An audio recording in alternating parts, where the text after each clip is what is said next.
Hey, Mini Modular Guy here. Although tonight in this video, I'm actually going to go through my normal name of Chris because it's not a mini design I'm going to be showing you this evening. You may have spotted on my Instagram feed and my YouTube that I have put in another design into Series 8 of the BrickLink Designer Program. I've submitted my island castle. I've made a lot of changes to the design from that seen in Series 7. This time I actually physically built the model as well. I do have it in front of me on my desk here. So we're going to take a look at this both from here, and I will then spin the camera around and we'll take a look around all the details, how it opens up and everything, and look at all the special features of the island castle in Series 8 of the BrickLink Designer Program. So I'm just going to pick it up here, hopefully without dropping it, because it is a beast. So you will see here the island castle. When I built it this time, even I was surprised at how big this model is. It stands nearly 50 centimeters tall, about 42 centimeters deep and around 48 centimeters wide. As you'll see here, you can see the archway, you can see the castle on the top. If I turn it around, you can also see the other side of it, with the wolf pack figure sneaking out there. So inside that bottom part there, you've got a whole kind of cave system in there that when it opens out, you can see all that, and there's quite a few rooms underneath there. On also this side here at the top here, and I will show it on the desk soon, you have got the opening walls, two opening walls at the top, and the opening dungeon down the bottom there. On the top, if I just turn it around slightly, again, this is a beast of a model. You have got the armoury on the top there. The roof does come off the armoury, and the top of the tower is actually modular. You can see how I've also changed all the greenery this time, the foliage. So it's a lot smoother throughout the castle, and I've smoothed out some of the rocks as well. So I've really listened to feedback from my Series 7 submission of this island castle to really change it to suit the advice people were giving me. You can also see the small wolf pack shelter on the beach there at the bottom. The jetty there with the boat coming through the arch. So I'm going to put it down now, and we're going to spin the camera around and have a look at some of the details of the island castle. So here we have the island castle back on my desk. So we're going to rotate the model and have a good look around it. Obviously this is the front view here with the main front door there that opens out into one of the castle compartments. Again, we've got the wolf pack kind of shelter on the beach, and we've got the boat coming into the jetty just here. So what we've got here so far is we can see, first of all, if I rotate it all the way around, you'll see all the angles of the castle. We've got the opening mechanism at the back, which I will show you in a moment. But first, I'm going to show you around this side here, the opening walls.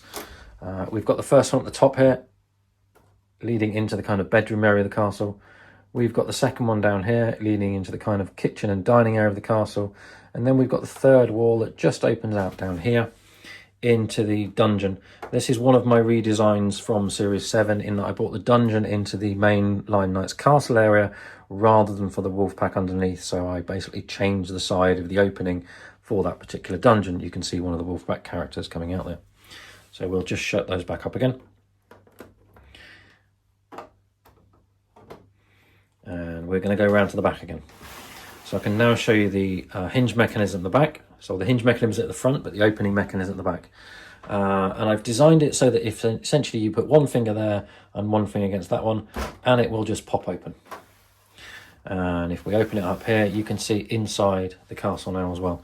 It was, as I said, it was fantastic to build this, and I didn't really realise how big it was until I built it. So you can see the wolf pack areas down the bottom here. You've got kind of the kitchen area down here, the fire where they're cooking fish and supper down here, and then the kind of bathroom, and then a single bed over here for them to sleep in. We have just behind here, it's not in this model that I've built, but it is in the version in Series 8, a removable wall here so they can get in from the beach the other side, sneak in from the beach the other side. You can also see the passageway there from the zip wire underneath there. The zip wire is underneath this arch here. They can actually get through there and into the castle and into the back of the dungeon. So you'll see there's one removable wall here. It's quite a small one, but they could get into the dungeon there. And then you've got a second removable wall up here into the back of the castle. and that is essentially accessed over the arch. So they would come over the arch, up the climbing hooks here, over the arch, and you've basically got a grassy bank, rocky area leading right up to that arch. And obviously when the castle is open, that connects really nicely together against this wall here and that wall there. So that is obviously the insides of the island castle there. If we just look up the top here, this is where we've got the medieval armoury.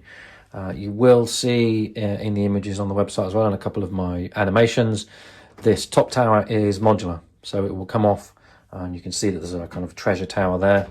That also enables easier access to take the roof off. So if I just put the top part of the castle down there, the roof does come off the armoury as well. So if we just pop those back on, so you've got some modular access on there. We're going to close it up and just spin it around again, and then just opening it up from the front. You can see that you've got full access to kind of all the areas there, including again the castle walls that open, and the dungeon that will open from the bottom as well. If I just reach around and open that one as well. So you can see you've kind of got two main play sides to this model, and it obviously closes up as well. Again, I've redone all the foliage for this version of the model, and also made the castle a lot bigger, and also with that angled front of the castle. So there's been a lot of changes since Series 7, including the greenery over the arch instead of just grey rock. A lot of the plants and foliage have gone a lot smoother, and a lot more kind of joined up. And then obviously I mentioned the wolf pack shelter on the bottom here. The final detail to show is the trapdoor that's built into the top of the rock arch on this side. So there is a pin that comes out, and then the trapdoor will fall down. And if the wolf pack have climbed up there and ended up down that trapdoor, they will actually come out all the way down at the bottom of the beach. There is a kind of gap all the way down, tunnel all the way down from the top of the trapdoor all the way down to the beach here, and they will slide out there back onto the beach again. So that is the trapdoor that's on top of the rock arch. So that is the island castle for Series 8 of the BrickLink Designer Program. You will see a voting link in the description of this video, or if you're watching this on Instagram, it will be in my bio on Instagram via my link tree.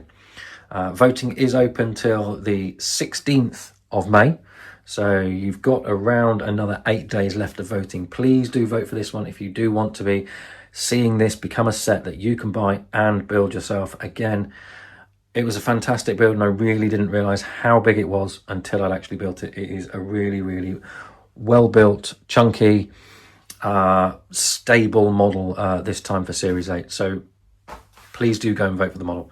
Thank you very much.